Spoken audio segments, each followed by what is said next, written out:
Broadcasting live from the Business RadioX studios in Detroit, Michigan, it's time for Detroit Business Radio. Now, here's your host. Lee Cantor here, another episode of Detroit Business Radio, and today's episode is brought to you in part by Activate Your Great Consulting Agency. I'm Lee Cantor, and today's guest is Shelley McIntosh, and she is with Child Focus Consulting Company. Welcome, Shelley. Thank you. Well, I'm excited to learn what you're up to. Tell us about Child Focus Consulting Company. How you serving folks? Okay. Well, Child Focus Consulting Company really started in 2005 in Texas, where I resided at the time, even though Detroit is my home city. But it previously started out with providing professional development for teachers, because at that time I was a professor at the University of Houston downtown in the teacher education program. And that was the initial purpose. But now we have branched off into providing literacy intervention in schools, because there is a literacy crisis, which we can talk about a little later. But Child Focus is focused on literacy and being able to provide the reading skills that children need. So now how did kind of literacy become your passion and the focus of your career? Like, what drew you to literacy as a cause? First, I've been a principal also in my journey, my professional journey, and I recognized that the children were not up to literacy standards, and the basic problem was reading foundational skills. And so I asked myself, how did I learn to read? And I began to do some research on how reading is taught in America. One article that really inspired me was the one written by Ed Reardon. He wrote it in Educational Leadership in 2013. And he stated that if the reading gap cannot be closed, then the children of today will be unable to take care of themselves as adults, because now reading is correlated with income. And that even sparked me more. And so I traveled back in time to review and research how reading was taught, and discovered that reading instruction really changed in the late 70s. And that's because a whole language philosophy was adopted. And just briefly, the whole language approach is that children learn to read naturally, and that they can read by just memorizing whole words. But the latest neuroscience research has stated that that's a flawed premise. So in order to provide this literacy, I believed that we were also providing a quality of life for children. So that was my passion.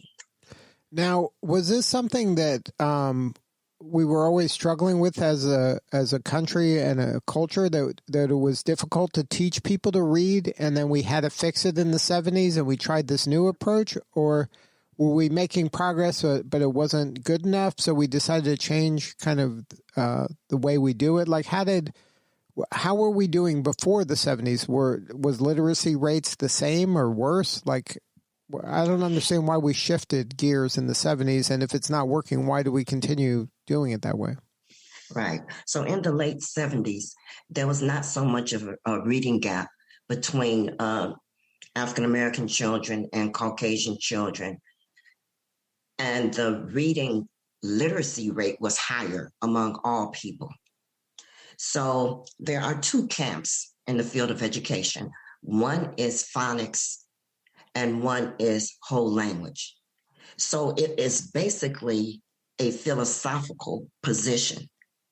And so the whole language advocates, because they were adults, thought that they learned to read by memorizing whole words, and did not understand that the brain has to go through some specific major readjustments to transmit a spoken language that's represented in a symbolic language through the alphabets, that has to be done explicitly.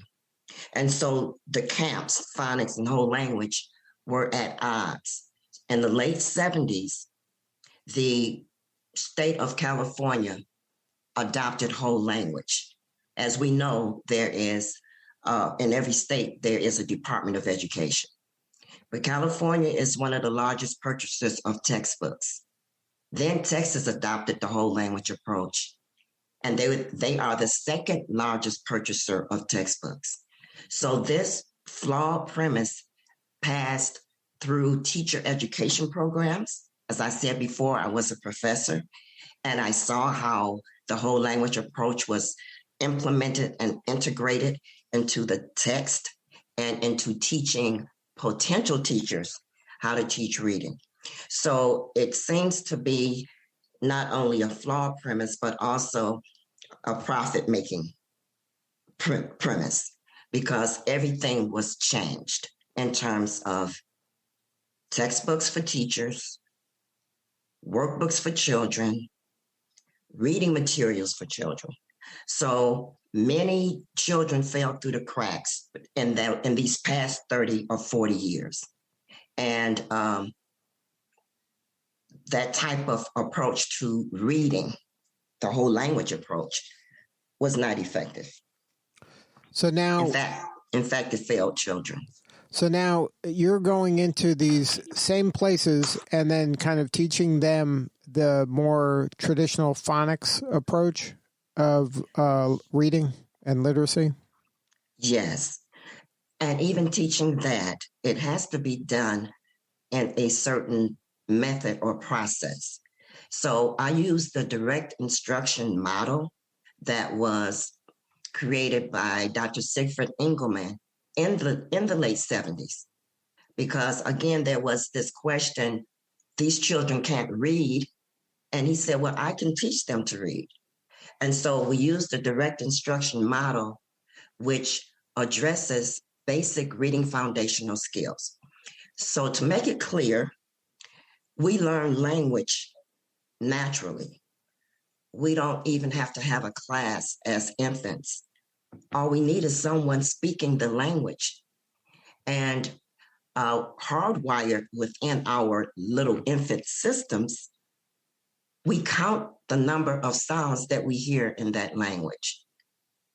And before the parents know it, we are speaking that specific language. So with the alphabets, which represent the sounds of language, those have to be taught explicitly. So reading foundational skills begin with phonemic awareness, being able to hear the sounds of language, and then moving to phonics, equating that sound with a letter. And then when you do it this way, you find that the child can learn, get better results in less time? Yes. I've taught children to read before kindergarten. And that's why this literacy crisis bothers me deeply. Because years ago, in running a nursery program, we used the direct instruction model. That program then was called DISTAR. We taught children between the ages of 2.5 to 4 years old. And by the time they entered kindergarten, they could read. I've also used it with one-on-one tutoring. One of my clients was in the 3rd grade, going into the 4th. And his mother told him that he would never be able to read, so he better be good in sports. And my daughter said, my mother can teach him. And so I used the direct instruction model. And within 1.5 years, he was on grade level, as tested by the school. So this has been one of the most effective ways and efficient ways of teaching children to read. So now with your company, you're going out into school systems or individual schools, or you're teaching parents? Like, who is the client of your service? Okay, the client is the school itself. So far, we have been in charter schools in Detroit, Michigan. And what we do is contract with the school. And I have 6 in my company. I have retired teachers who are certified, and they're all trained in a direct instruction model. So we test students, we place them on the level where they need the skills, and then we provide the intervention services. At this point, we do twice a week in small groups virtually. The other part is I developed an online class during the pandemic because there were certain entities who wanted me to do professional development, but the pandemic stopped that. So I created an online class called the Course of Action to Literacy. And this is devised to teach any adult, whether a teacher, a parent, someone who works with a community organization or a church ministry. If they want to teach reading, this online course of literacy will help them to do that, so they will be successful in instructing children to read. And then do they become kind of that certified instructor after going through that program, or is this something kind of like extracurricular for that parent or this group to kind of do on their own if there aren't resources around them that can help them? Yes, they receive a certificate. I am a direct instruction trainer. And so after completing the 7-module lesson, then they do receive a certificate of completion. So now, so you think it's possible for a parent, just if they don't have resources, to go through this class and then teach their children to read so that the child would have a head start, maybe going into kindergarten or into public school? Yes, exactly. And as I said before, the resources and the training, they would be in a great position to use it so their children can have some basic reading foundational skills before they enter kindergarten. Well, this must be so rewarding for you to do this kind of work and knowing the kind of impact that you're having on individuals and parents and their communities to give a child that kind of head start and the ability to read. These aren't kind of nice to have skills. These are must have skills. And the sooner they get them, the whole world opens up to them. So congratulations on your work. And thank you so much for taking on this cause. It's so important. And it's silly that we're in a situation where if there's a better method, that we're kind of not choosing the better method for kind of the status quo. So that's exactly choosing the better method. And so what comes into play is philosophies, power, and profit. But there's an answer to that. If we focused on the benefit of the child, what would benefit him or her? What is it that they need? How can I teach them what they will learn? That focus, to me, provides actions that would help the student. And you are absolutely correct. I've gone into classrooms and I've seen 4th graders who could not read. So the teacher puts a textbook in front of them or a workbook, they can't read it. And so I've seen their psychological behaviors.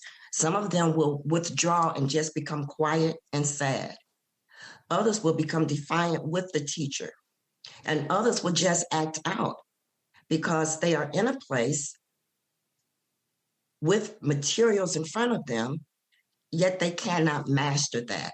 So children do it, act out in different ways when that happens. And reading is foundational to everything that we do. So it is my passion. And also there is great joy when children master it. And we know that we're not only providing these reading skills for now, but we are providing a quality of life. And that makes a big difference. Absolutely. And there was a time in history when just the general public didn't have access to information and knowledge. But we're living in a time where that is available to everybody on the internet if they can read. So if you can't read, you're just kind of shutting yourself out on kind of all of the information that exists in the world that now everybody has access to if they have an internet connection and can read. So we have to be doing a better job in getting people up to speed with reading as fast as possible, because that's where the opportunity lies. That's where equality lies. That's where freedom lies. Absolutely. Just yesterday, I had to upgrade my TV, but I had to read to do that. And even with putting in a Fire Stick requires reading. And if students or adults too, because in Detroit, 50% of the adults are functionally illiterate, and that is a direct result of how reading was taught. They don't have that access, just as you said. They don't have that opportunity to explore and investigate the world. They don't have that opportunity to solve problems, to solve technical problems, or even to fill out an application. Because I went to one business owner and I mentioned the literacy crisis. He said it is very real because I was trying to recruit young people to work, but they couldn't even fill out the application. So it is a crisis. And the faster we address it with the most effective teaching, then we can help resolve this. I would say that overall within the nation, there are a lot of people that are functionally illiterate. So according to data, 50% of Caucasian students score proficient as tested by the National Assessment of Educational Progress. Only 20% of African Americans score proficient, and 34% of Hispanic children score proficient. But looking at it overall, over 50% of the children across the board are not reading proficiently. Yeah, that's not good enough. And it's going to hurt our country, because then people aren't going to know how to find and discern information about what's true and what's not true, what's a fact, what's an opinion. All of this stuff is all tied together. So to have an educated citizenship is table stakes in a society nowadays. You have to be educated, and in order to be educated, you have to read. And the information is all out there. We just have to be better at getting people up to speed in reading as quickly as possible. And it sounds like you're really kind of holding the mantle to this and really shining a light on this problem. And I commend you and I thank you for taking on this crisis. Oh, thank you very much for that. When I heard or read the article, I began to do forums, because I said parents and communities need to know that there is a resolution. Some parents, again, will say, my child will never be able to read, and that's not true. So it's disheartening. So I had forums at the Northwest Community Center and also at the Charles H. Wright Museum of African American History. And I but I was motivated to do that, to hold these forums, to organize them, and to let parents and community members know that there is a resolution. And as you said, this being able to read opens our eyes to freedom. It opens our eyes to inequalities and history. It opens our eyes to wise men and women who made things change and happen. So again, literacy is foundational. Now, in your career, you've written several books on taking on this challenge. You're doing these forums, and you've started this company to kind of help in this area. What could we be doing for you? What do you need more of right now, and how can we help you kind of further the cause? Well, for one, the information about what's happening with literacy.